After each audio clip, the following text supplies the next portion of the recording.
Ya, Assalamualaikum warahmatullahi wabarakatuh.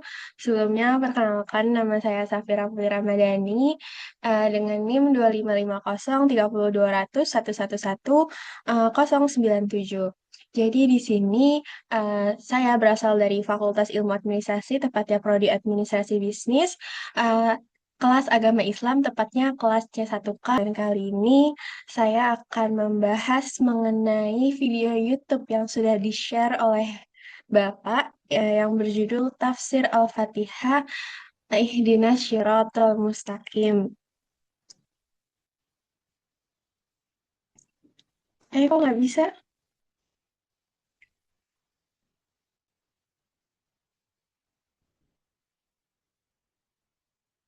Kecepatan. Nah, oke. Jadi, untuk slide yang pertama,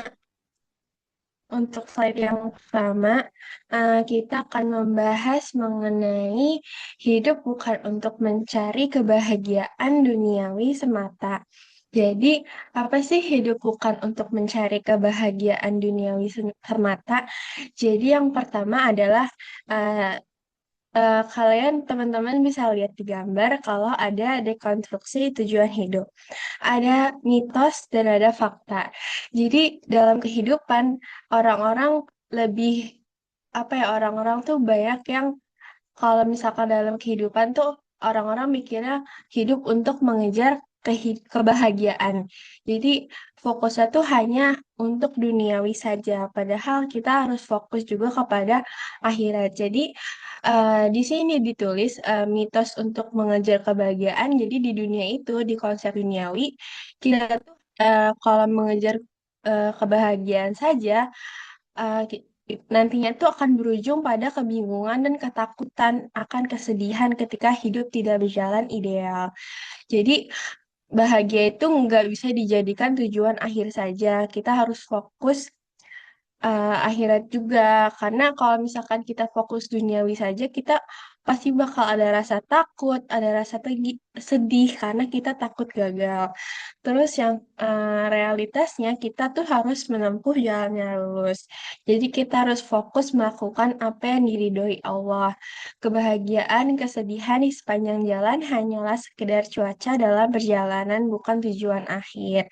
Jadi kita dalam melakukan apapun kita harus fokus akan uh, fokus untuk Allah. Kita menjalankan tuh hanya sekedar untuk um, mendapatkan ridho Allah. Nah, selanjutnya merupakan kebahagiaan dan kesedihan hanyalah alat uji. Jadi kita itu hidup di dunia tuh kan kita punya senang, punya rasa sedih itu merupakan alat uji dari Allah.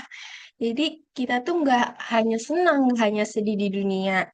Jadi kayak bahagia itu bukan tanda cinta atau ridho dari Allah untuk kita, tapi adalah ujian ke lapangan. Contohnya nih, di zaman Nabi, contohnya Nabi Sulaiman itu diuji dengan kekayaan yang mutlak. Nabi Sulaiman tuh punya harta yang banyak, pokoknya harta yang banyak dah waktu eh, zaman itu. Terus yang kedua adalah, sebentar, yang kedua adalah miskin dan sedih. Jadi miskin dan sedih ini bukan tanda Allah itu nggak sayang sama kita, bukan tanda Allah itu murka atau benci pada kita. Jadi ini adalah ujian kesempitan. Kayak misalkan kita pun sakit itu kayak kita tuh lagi dihapus dosa-dosanya, makanya Allah berikan kita sakit. Nah, contohnya Nabi Isa diuji tanpa memiliki rumah. Jadi waktu zaman itu dia hidup tanpa adanya rumah, dia hidup di sebatang kara. Terus Nabi Ayub diuji dengan kebangkrutan. Jadi, kalau misalkan di sini kan ada kata-kata dialah yang membuat orang tertawa dan menangis. Keduanya dibagikan murni sesuai kehendak Allah untuk menguji hambanya. Nah, selanjutnya adalah ujian terberat bernama manusia lain. Jadi di sini tuh ada penggalan ayat waj'alna ba'dakum li ba'din fitnah. Jadi kami jadikan sebagian kalian ujian bagi sebagian yang lain. Jadi ini adalah gambar ada Anda, ada teman rekan, ada keluarga dan anak, ada pasangan. Kita tuh bakal merasakan masalah-masalah atau apapun itu dengan eh, gambar ini. Jadi dari kita ke teman pasti pernah punya ada rasa kecewa dari keluarga ataupun saudara kita pasti ada pernah ada rasa kesalahpahaman dan dari pasangan atau pacar-pacar kalian kalian pernah ada perbedaan pandangan, perbedaan eh, apa namanya? Perbedaan pemikiran. Nah, jadi solusinya itu kita harus sabar atau tangguh. Jadi menahan diri dari keluh kesah dan tetap bertahan tanpa kehilangan arah saat bergesekan dengan manusia lain. Jadi kita harus sabar, kita harus tangguh, kita jangan emosi. Terus selanjutnya adalah menghapus luka dengan kata kami. Atau nah. Jadi kan kita kan akan membahas mengenai penggalan surat Al-Fatihah tepatnya ayat ketujuh yang berbunyi Ihdina syiratal mustaqim yang berarti bimbinglah kami ke jalan yang lurus. Nah, kenapa sih kita make ihdina bukannya ihdini? Kenapa kita makanya ihdina yang berarti kami, bukannya ihdini yang berarti aku. Nah, disinilah tuh letak rahasia ketulusan dan pembersihan hati dari Allah Subhanahu wa Ta'ala.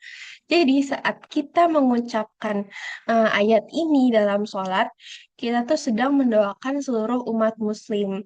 Jadi, uh, semua doa yang kita ucapkan tuh, saat kita mengucapkan ayat ini tuh kita sedang mendoakan seluruh umat Muslim, termasuk mereka yang mungkin pernah menyakiti atau mengecewakan kita. Nah, kita tuh diajarkan untuk tidak hanya menuntut hak saat merasa dizalimi, tetapi juga mendoakan agar kami itu eh, kita sama yang dituju itu, baik yang menyakiti maupun yang disakiti itu sama-sama diberi hidayah. Jadi nggak hanya mendoakan untuk kita, tapi doanya tuh untuk kami, untuk kedua-duanya. Nah, ini adalah cara Allah untuk meruntuhkan dendam dan amarah dalam hati kita. Nah, contohnya pada zaman Ali bin Abi Thalib kan terjadi perang Jamal. Nah, mereka tuh antara Ali bin Abi Thalib sama Aisyah itu berbeda pendapat setelah wafatnya Utsman bin Affan. Jadi meski sempat berperang, Ali bin Abi Thalib ini tetap menghormati dan mendoakan Aisyah serta para sahabatnya tanpa menyimpan dendam atau kebencian dalam hatinya. Jadi eh, dalam surat ini tuh kita diajarkan untuk jangan punya dendam atau amarah dalam hati kita.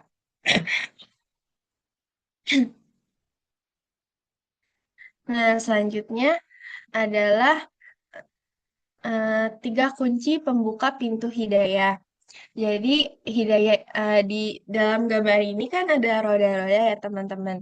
Jadi hidayah itu dijamin turun hanya jika kita memenuhi tiga prasyarat ayat sebelumnya.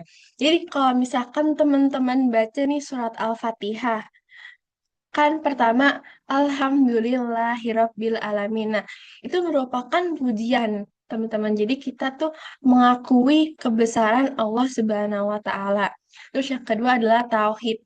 Nanti di ayat keberapa tuh pasti kita akan mengucapkan iya karena berdua iya karena stain. Jadi apa sih artinya dari ayat tersebut? Iya karena wudu. Nah, artinya itu komitmen meninggalkan kesyirikan dan ego. Dan yang terakhir adalah kunci tawakal. Jadi wa iya karena stain yang artinya menghilangkan rasa kerisauan. Nah, kalau kita udah mengucapkan atau menghafalkan ayat ini nih sampai habis dari alhamdulillah sampai wa iya karena stain nanti akan terbuka yang namanya pintu hidayah. Jadi teman-teman kalau misalkan habis sholat nih, kalian kan baca Al-Fatihah itu kita insya Allah akan mendapatkan hidayah dari Allah Subhanahu wa Ta'ala.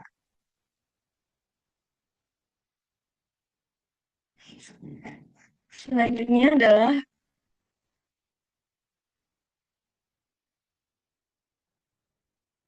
ini kok nggak bisa.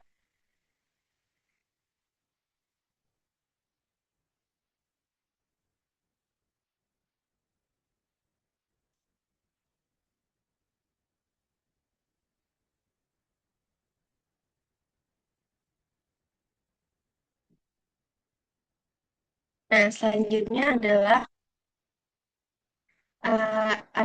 anatomi hidayah peta antara peta dan mesin. Jadi hidayah itu terbagi menjadi dua. Yang pertama itu ada hidayah dalalah, yang kedua adalah hidayah taufik. Jadi hidayah dalalah ini adalah berfungsi sebagai peta atau penunjuk arah. Terus pengetahuan logis, membedakan yang hak dan batil, serta didapat melalui jalur belajar, membaca, dan bimbingan ulama atau rasul. Nah, selanjutnya adalah hidayah taufik yang berfungsi sebagai mesin penggerak. Jadi, dia tuh sebagai mesin penggerak dari hidayah dalal ini. Mereka tuh bekerja kayak mempraktikkan secara langsung. Terus yang kedua adalah keinginan kuat dan niat dan kemampuan fisik atau kudroh untuk taat. Dan yang ketiga adalah merupakan hak mutlak Allah yang ditanamkan ke dalam hati. Nah, selanjutnya, nah, ini kita akan membahas lebih dalam mengenai level hidayah yang tadi. Jadi kan tadi sempat dijelaskan tuh ada uh, dua level hidayah tuh. Yang pertama ada dua tahapan dalam hidayah. Nah, yang pertama tuh ada hidayah dalalah, yaitu ketika seseorang mengetahui mana yang benar dan salah melalui belajar. Nah, contohnya kita belajar kalau sholat itu wajib dan bohong itu dosa. Jadi kita tahu secara teori kalau kalau sholat itu wajib dan bohong itu dosa. Nah, sedangkan hidayah taufik ini adalah pertolongan dari Allah yang membuat seseorang mampu mengamalkan ilmu tersebut dalam kehidupan sehari-hari. Contohnya, jadi kita tuh bukan hanya tahu sholat itu wajib dilakukan oleh seorang muslim, tetapi kita tuh benar-benar ngelakuin itu, benar-benar rajin sholat, benar-benar takut kalau kita meninggalkan sholat dan meninggalkan kebiasaan buruk. Gitu, teman-teman. Terus selanjutnya adalah, nah, uh, di sini tuh ada teori kapasitas wadah. Jadi hidayah orang itu tuh isi dari hidayah orang itu tuh berbeda-beda. Jadi porsi hidayah rezeki tiap orang tuh berbeda-beda.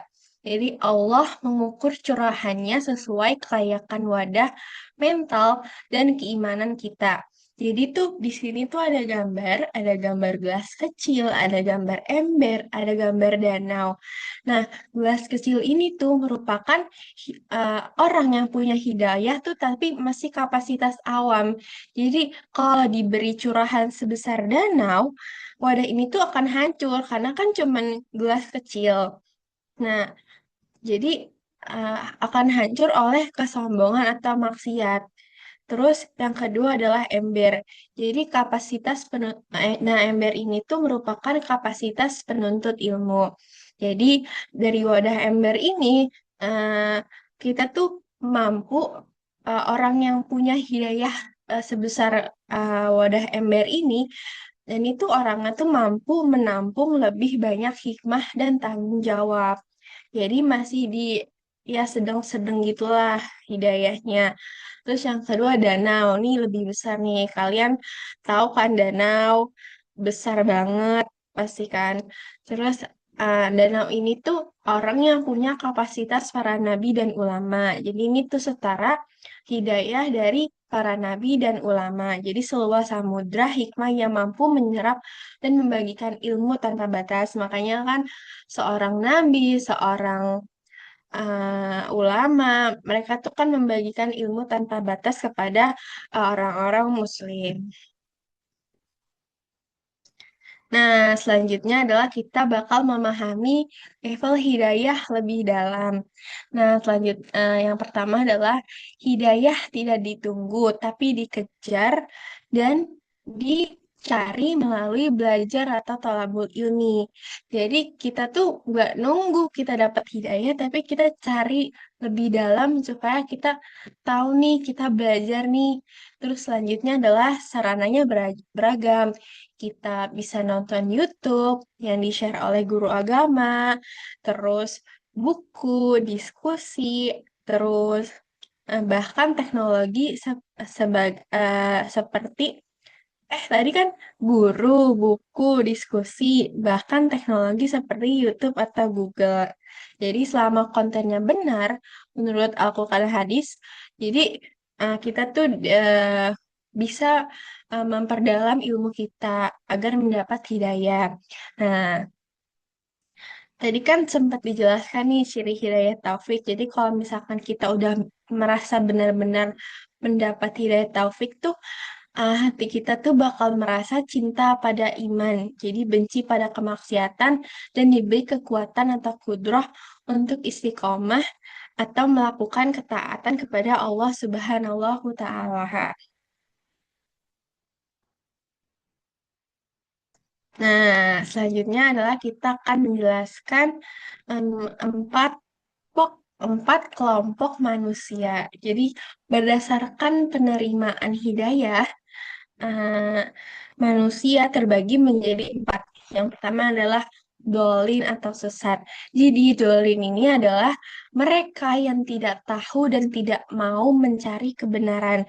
Jadi contoh kehidupan nyata dari dolin atau sesat ini adalah seseorang yang sering berbohong dan tidak peduli saat dinasihati. Jadi, teman-teman maaf, baterainya habis. Eh, dan tidak peduli saat dinasihati. Terus yang kedua adalah mustadi yang berarti mereka yang sudah mendapatkan petunjuk.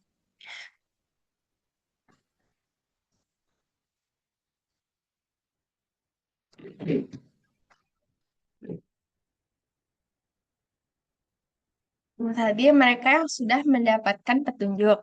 Terus, jadi contoh dalam kehidupan sehari-hari dari orang mutahdi ini adalah seseorang yang mulai rajin sholat dan memperbaiki sikapnya.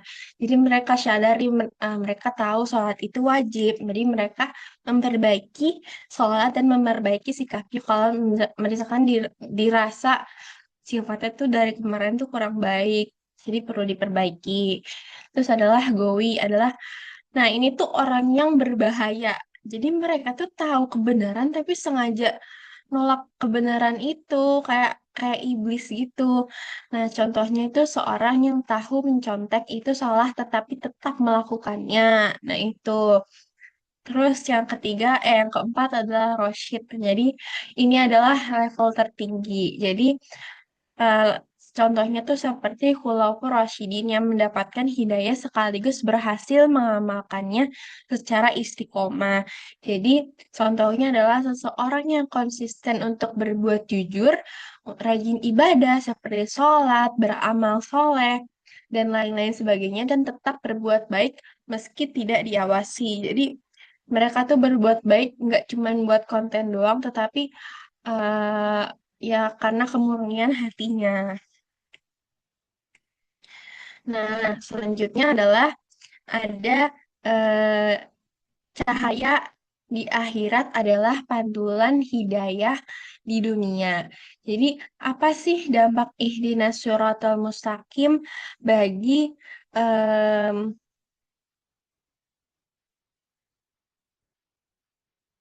bagi bagi masa depan kita.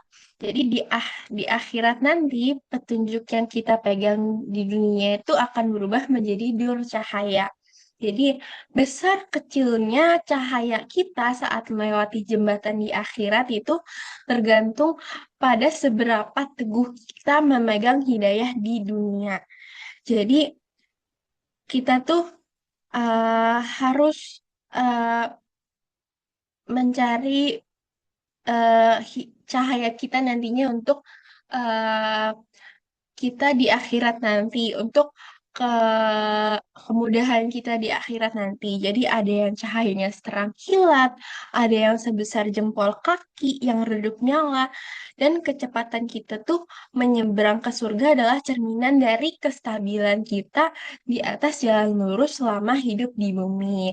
Jadi kita harus benar-benar mencari eh, kebahagiaan atau kemudahan untuk di dunia, untuk di akhirat nantinya. Nah, selanjutnya adalah mukhalafah yang berarti menjaga identitas mukmin. Jadi, kita tuh sebagai manusia tuh jangan meniru kebiasaan dan jalan hidup orang-orang yang dimurkai atau jahiliyah.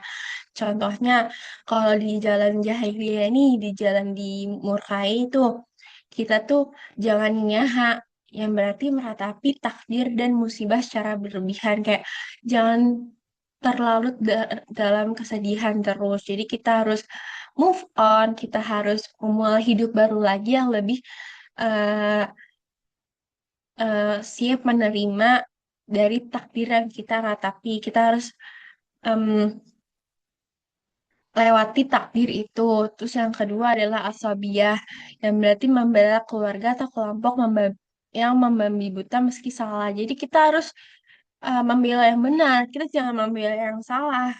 Terus yang ketiga adalah tabarus, yang berarti memamerkan kecantikan fisik dan bersolek demi pujian manusia. Kita tuh harus rendah hati, kita tuh harus kayak ya udah gitu, jangan pamer gitu. Terus yang keempat adalah materialistis, yang berarti berlomba-lomba dalam menumbuk dan memamerkan harta. Kita jangan ria jadi jadi orang. Kita harus dermawan. Bahkan kalau misalkan kita punya harta tuh kita harus apa namanya tuh menyumbangkan harta kita atau mengamalkan harta kita. Nah, berbeda lagi dengan jalan yang lurus atau syaratul mustaqim. Kita tuh harus ridho, yang berarti menerima ketetapan dan takdir Allah dengan lapang dada, seperti yang sudah dijelaskan tadi. Nah, jadi lawan dari kata niyaha adalah ridho. Terus yang kedua adalah adil, yang dimana adil ini adalah menegakkan kebenaran secara objektif walau terhadap keluarga sendiri. Jadi ya, jadi antara kiri dan kanan itu merupakan eh, lawanan arti. Jadi asabiah itu lawannya adil, tabarruj itu lawannya menjaga kehormatan, dan materialistis lawannya adalah qanaah. Jadi selanjutnya adalah menjaga kehormatan. Jadi menjaga kehormatan itu lawannya dari tabarruj. Jadi kan kalau tabarruj itu memamerkan kecantikan fisik. Tapi kalau misalkan di jalan lurus, kita tuh jangan mau mamer, kita harus menilai kualitas diri kita tuh dari amal soleh, dari bukan tampilan fisik. Jadi kita harus eh, meningkatkan amal soleh kita. Terus yang ketiga, yang terakhir adalah qanaah, yang berarti em, kita tuh jangan berlomba-lomba untuk memamerkan harta, tapi sebagai manusia tuh kita harus selalu merasa cukup. Kita harus hidup sederhana dan berorientasi pada keberkahan.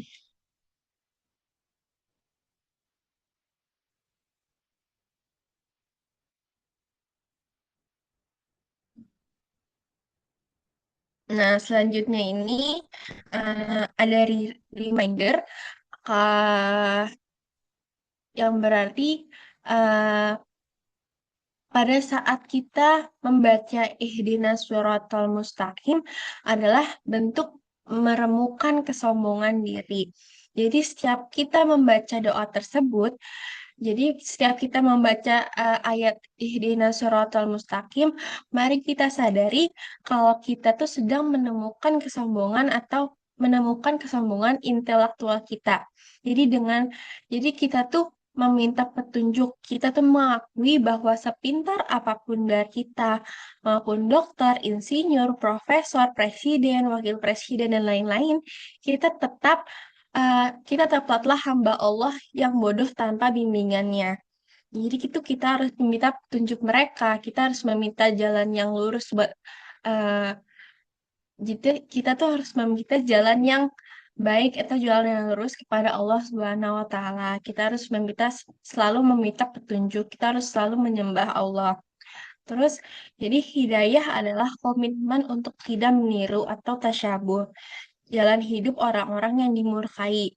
Jadi tuh kita jangan meniru orang-orang yang jalannya buruk, orang-orang jalannya yang salah.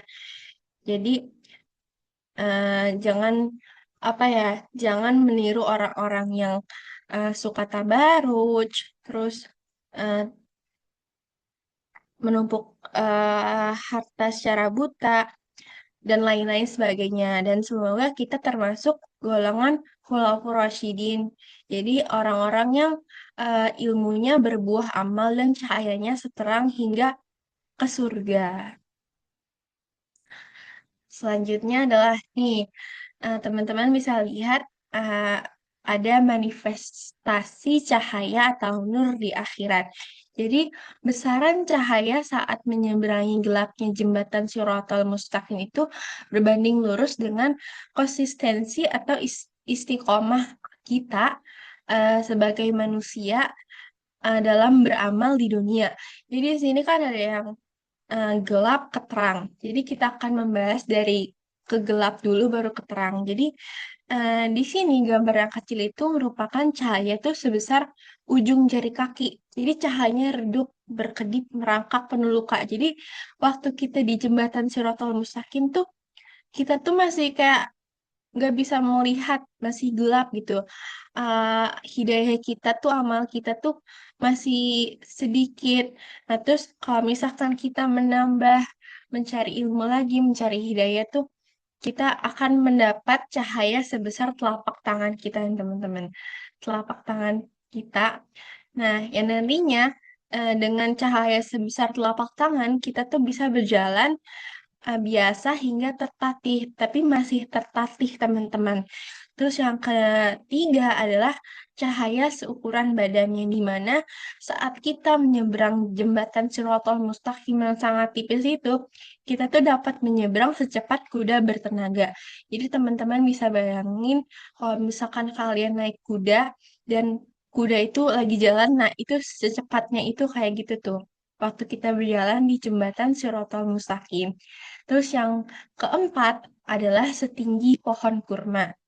Jadi, waktu kita mempunyai amal atau hidayah setinggi pohon kurma tuh kita waktu saat di jembatan Shiratal Mustaqim kita bisa menyeberang secepat angin. Teman-teman bisa bayangin kan angin kalau sepoi-sepoi gimana tuh kencengnya, nah kayak gitu. Dan yang terakhir adalah yang paling terang adalah sebesar gunung atau semenanjung Arab yang dimana kita dapat menyeberang secepat kilat yang berarti kayak cepet banget kita eh, dapat berjalan menuju surganya Allah Subhanahu wa Ta'ala. Masya Allah. Terus ya, terakhir adalah eh, yang terakhir merupakan yang terakhir adalah hakikat munajat. Jadi dalam arti kata ihdinas siratal mustaqim adalah doa sekaligus munajat. Jadi sebuah bisikan curhat kepada Allah Subhanahu wa taala untuk melepaskan segala kerisauan. Jadi kita tuh jangan takut, jangan khawatir, jangan takut buat mencoba dan lain-lain. Kita tuh harus yakin dan minta petunjuk kepada Allah. Jadi itu kita harus curhat kepada Allah. Makanya kan uh, uh, kita tuh harus curhat nggak cuma sama rekan-rekan atau teman, tapi kita harus curhat juga kepada Allah untuk melepaskan secara segala kerisauan atau uh, mendapatkan petunjuk dari Allah Subhanahu wa taala.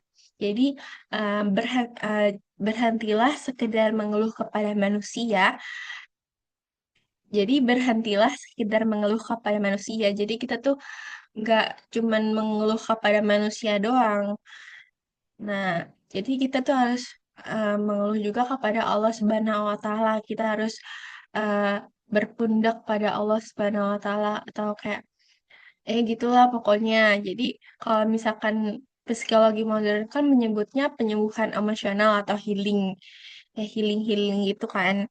Jadi kalau Islam itu menyebutnya penyerahan diri mutlak. Jadi mintalah kekuatan untuk menempuh satu-satunya jalan yang menyelamatkan, yaitu kepada Allah Subhanahu wa Ta'ala yang satu-satunya tempat kita untuk bersandar atau yang nantinya yang benar-benar punya kekuatan untuk menyelamatkan kita nantinya ke depannya gitu. Nah, sekian presentasi dari saya. Terima kasih. Mohon maaf jika masih terbata-bata dan dan ada salah kata. Mohon maaf. Terima kasih. Wassalamualaikum warahmatullahi wabarakatuh.